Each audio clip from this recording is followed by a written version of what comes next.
Story 1. They say every small town hides its own secrets, but some are darker than others. If you're reading this, maybe you're the type who loves a good mystery.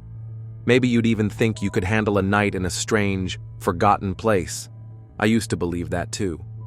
But as I stared up at the faded sign hanging from a post at the edge of this nameless town, a chill scraped down my spine, and I promised myself I'd warn the next stranger who wandered down that lonely road. It was late September when I lost my way. My car's GPS spun uselessly, stuck between 2 points on the map that didn't exist.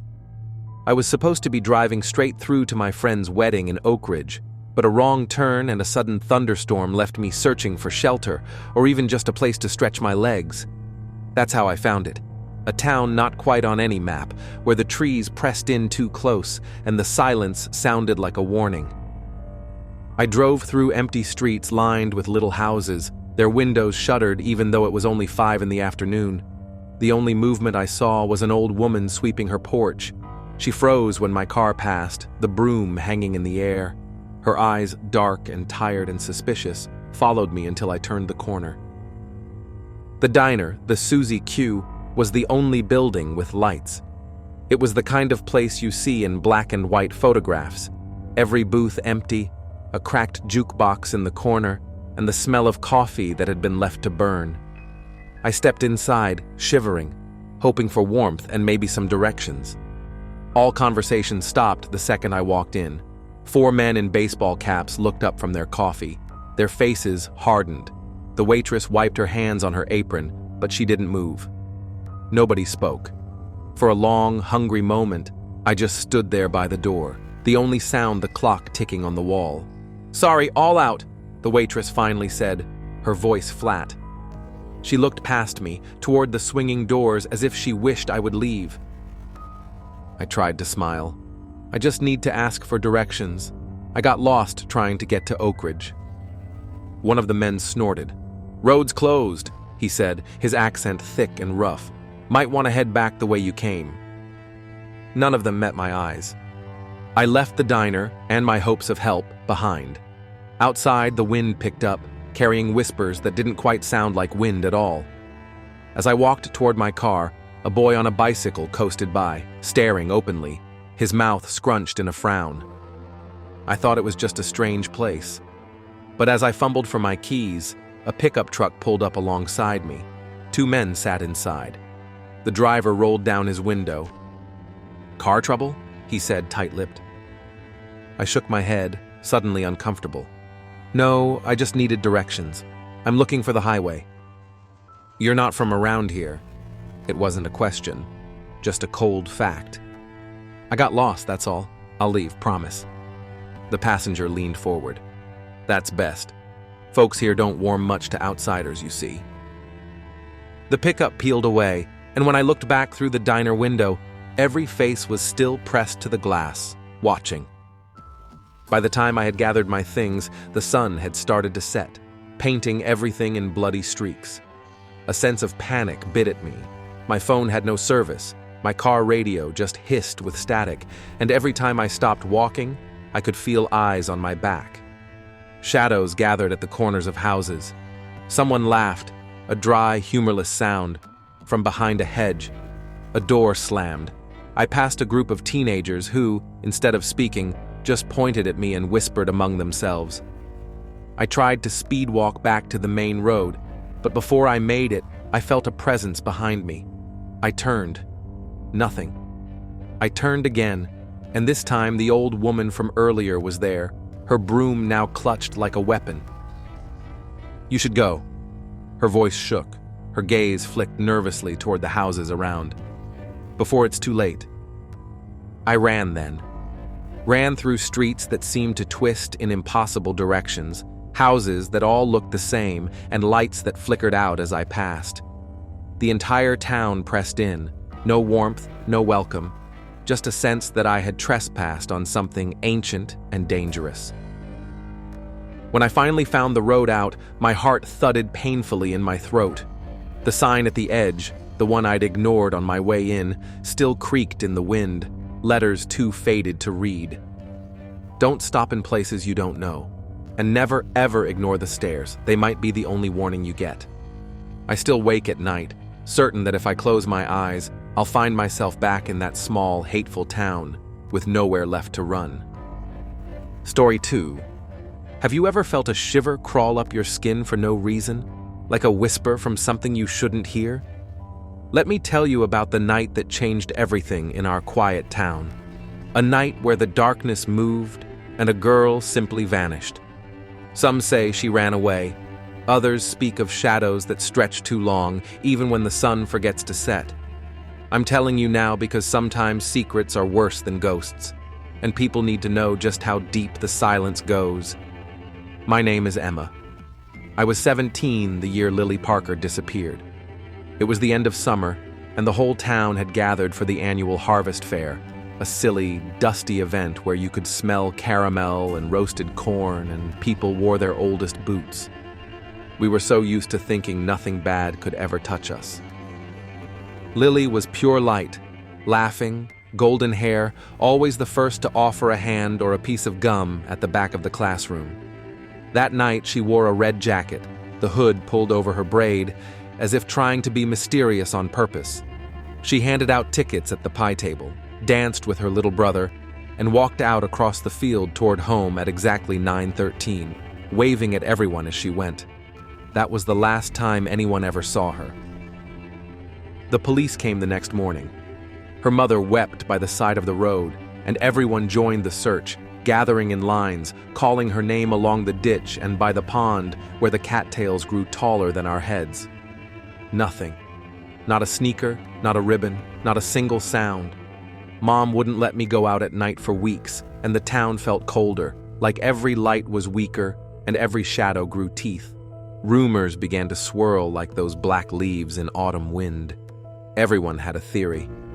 Some whispered about Old Man Hayes, the tramp who lived near the railroad tracks, saying he'd muttered about taking the sunshine just a week before. Others insisted they'd seen strange lights on the edge of the woods, bluish flares that flickered and then snuffed out, leaving the air colder than before. At Lily's school, whispers followed her empty desk. Lena, her best friend, started wearing Lily's scarf as if to keep her close. In the hallways, kids would nervously glance behind them, walking in 2s and 3s even during the day. The teachers never talked about it, but there was fear in their eyes whenever the wind rattled the windows. A year passed, then 2. The case went cold. Every few months, detectives would arrive in battered cars, knocking on doors and asking the same old questions. The Parker house stood quietly at the end of Maple Lane, gardens growing wild. People stopped walking their dogs past there, as if the sadness clung to the fence posts. I started noticing small things, how doors were locked twice now, how parents refused to let their kids leave parties alone, and how church pews always filled to the back on stormy Sundays. Stories grew stranger with time. People spoke about a figure seen on foggy nights, a thin girl drifting at the edge of the fields, red hood pulled low. Sometimes, they said, footsteps could be heard behind you if you missed curfew.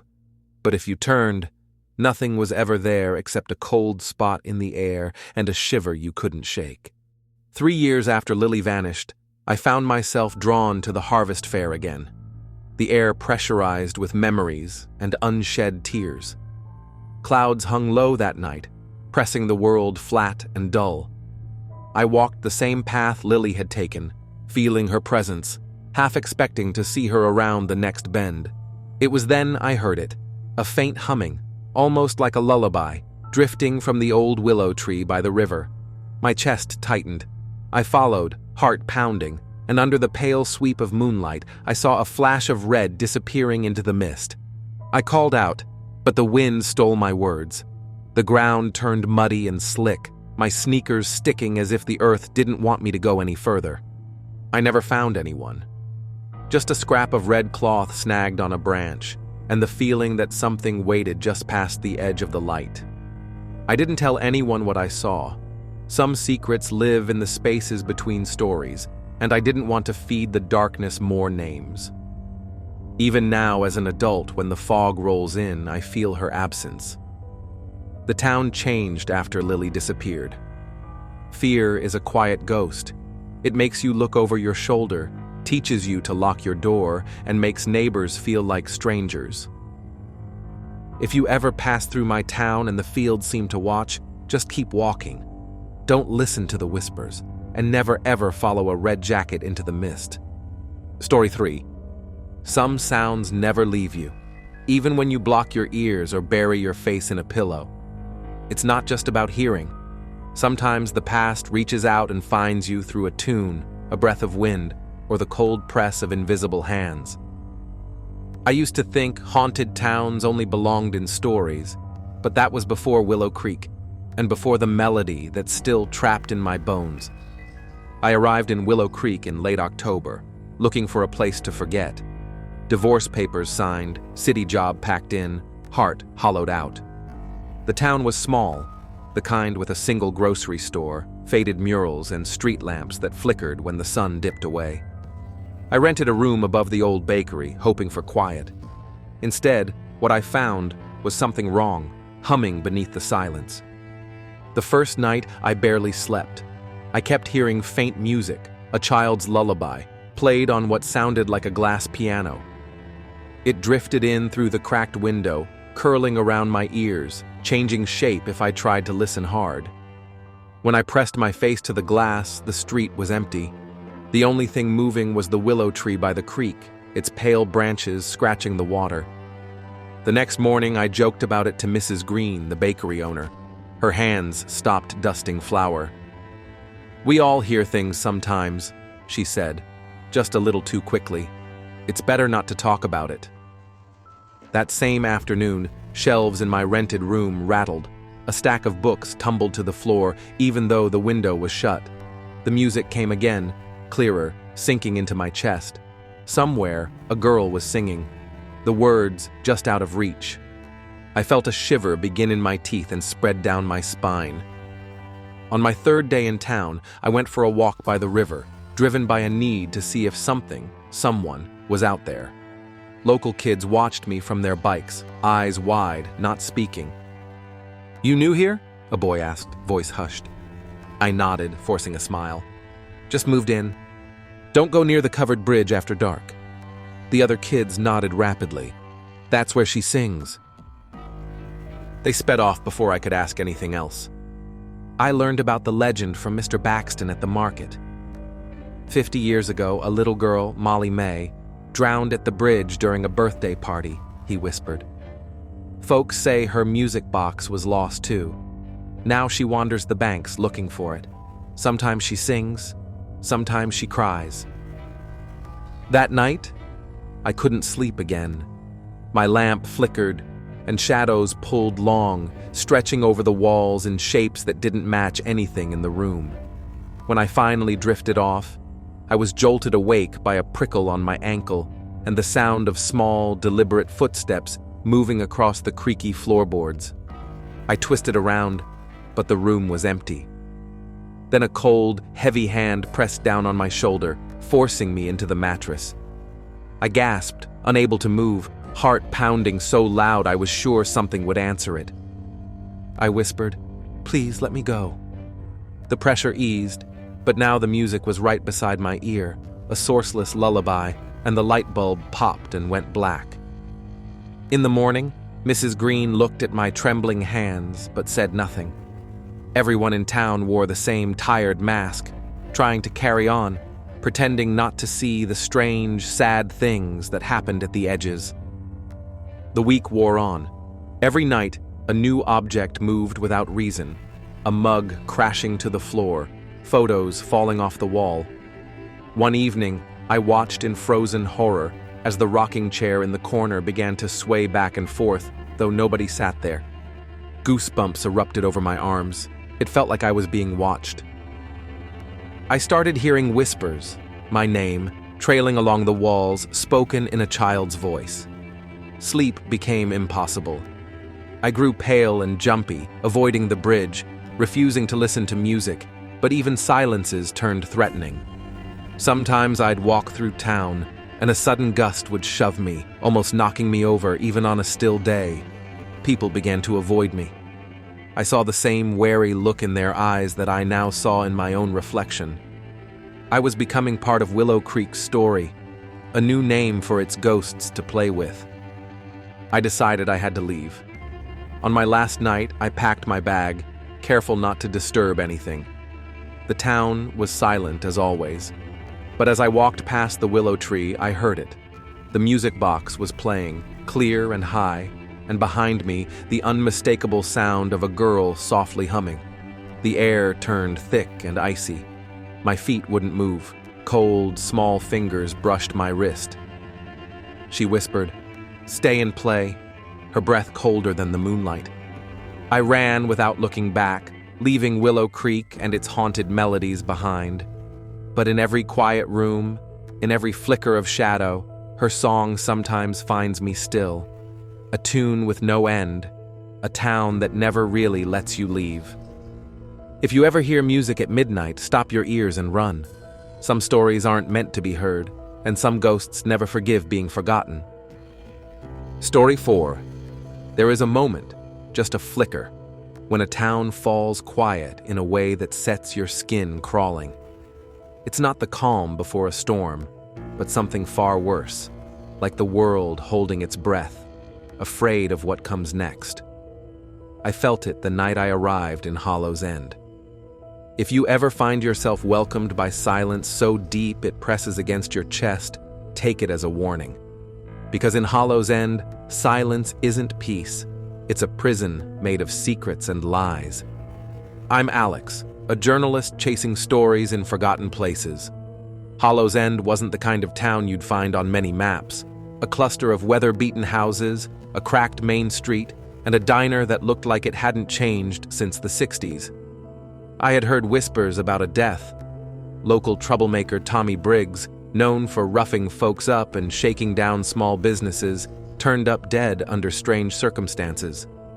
No one talked about what happened, but the murder sent ripples through the region. That's where I saw my chance. The first thing I noticed was how the town seemed to shrink around me. People glanced at me sideways, their eyes sharpened with a mix of fear and suspicion. At the gas station, the cashier barely muttered a greeting, and when I asked about Tommy, she pretended I hadn't spoken. "Tommy's gone," she said flatly. "We don't like to talk about it." It wasn't just her. At the diner, over stale coffee, the local sheriff barely looked up when I asked about the investigation. "We're looking into it," he said, voice low. But his eyes told a different story. He was tired of the questions, worn down by a town that kept secrets better than it kept the peace. Days passed with no leads. I found myself wandering the empty streets after dark, feeling eyes on me from every shadowed porch. Tommy Briggs's old haunt, the rusted shed behind the bar, was cordoned off, but there were no police cars or flashing lights. Just a faded sign reading private property and a quiet that humiliated the night. Then I met an old man, Mr. Porter, who spoke only after I promised not to reveal his name. Over a crooked smile, he said, "Tommy wasn't the only one they took care of. Hollow's End has rules, and everyone pays their dues, even if it means silence." His words chilled me more than the October wind rattling the window panes. I began to realize what the others had already accepted. Everyone in town knew more than they said. Rumors slipped through cracked lips, whispers of a midnight meeting, of shadows moving like crowds, and a pact that protected the town from its own sins. They said Tommy was dangerous, yes, but that his death was a warning too, a message wrapped in blood and hushes. One evening, as I sat in my cheap motel room, my phone buzzed with an anonymous text, "Leave Hollow's End before you're next." My heart thundered. This was no longer just a story. It was a warning writ large in silence. The next day, determined to press on, I tried again. I knocked on the door of a woman named Molly, whose husband had been a friend to Tommy. But when she opened, her eyes darted away, and she said, "You don't want to know. Just leave." Frustrated, but undeterred, I decided to speak with the sheriff again. That night, I parked my car outside the station and waited for him to leave. Hidden in the shadows, I caught sight of a group of men gathering in the square, their faces set hard, hurried whispers cutting through the cold air. When the sheriff stepped out, he froze and glanced at me with something like terror. He didn't say a word, but retreated back inside. It was then I understood. The town wasn't just silent, it was complicit. Desperate for answers, I returned to Tommy's old bar. Pushing open the creaking door, I found the place empty except for a glass shattered on the floor and a wild wind that seemed to whisper secrets in my ear. I realized then that Tommy's death wasn't about justice. It was about keeping the town's skeletons hidden no matter the cost. I didn't sleep that night. Somewhere beyond the black windows, I heard murmurs swirling like mist, a crowd's breath held tight in the dark. The next morning, I packed my things. Before I left, I stopped by the edge of town where an old oak tree stood, its twisted branches like gnarled fingers. Etched into the bark was the name Tommy, a grim reminder of what Hollow's End wanted to bury. As I drove away, the silence stretched behind me, thick and unforgiving. I knew the story I wanted, the secret pact, the murder, the code of silence. But more than anything, I understood that in Hollow's End, some truths are guarded by shadows and threats, and some towns protect themselves with a price paid in fear.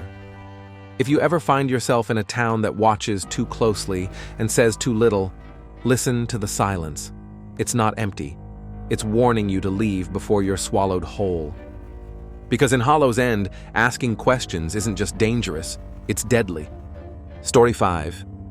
There's a place just beyond the edge of my town where the trees seem to lean in, watching you, like they remember everything, even what you wished could stay forgotten. I never meant to get involved, just looking for a shortcut through the woods on a late afternoon. But some things hide in the shadows, waiting for someone careless enough to stumble into their world. If you're listening, let me warn you, some paths are not meant to be walked. My name's Jake. I'm not a thrill seeker, just a guy who wanted to clear his head after a long day.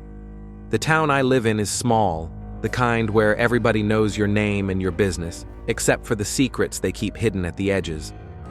One evening, when daylight was fading, I decided to take the trail behind old Miller's farm, a place everyone else avoided, saying it was cursed or haunted. I wanted to see for myself. The forest was quiet, except for the crunch of leaves beneath my boots. The air smelled thick, like earth and moss, the kind of heavy silence that presses in. As I walked deeper, the trees grew twisted and knotted, like ancient sentinels guarding something unspoken. That's when I noticed them. Strange decorations hung from the branches. Old knives with rusted blades, ragged dolls with missing eyes, bits of frayed rope, and broken porcelain faces. Each one swayed slightly in the breeze, creaking softly. It wasn't just creepy, it was wrong. Whoever put those there wanted to send a message, but what? A sudden sound snapped me out of my thoughts, a flicker of movement ahead. I crept forward and soon saw a faint glow flickering between the trees. Curious but cautious, I followed it until I reached a clearing. My blood ran cold. A circle of people stood there, faces hidden under dark hoods, chanting in a low, rhythmic murmur that seemed to crawl under my skin.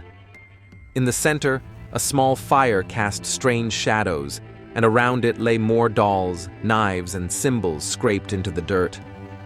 I was too scared to move. What were they doing? I couldn't tell if it was a ritual or something older, darker. Suddenly, the chanting stopped. The figures turned as if sensing my presence. My heart pounded like a drum. I backed away, tripping over roots and nearly falling. The woods seemed to close in around me, branches snagging my jacket as if trying to hold me back. I didn't dare look behind until I was almost out, but every time I glanced back, I saw those hooded shapes moving with me. Silent, relentless.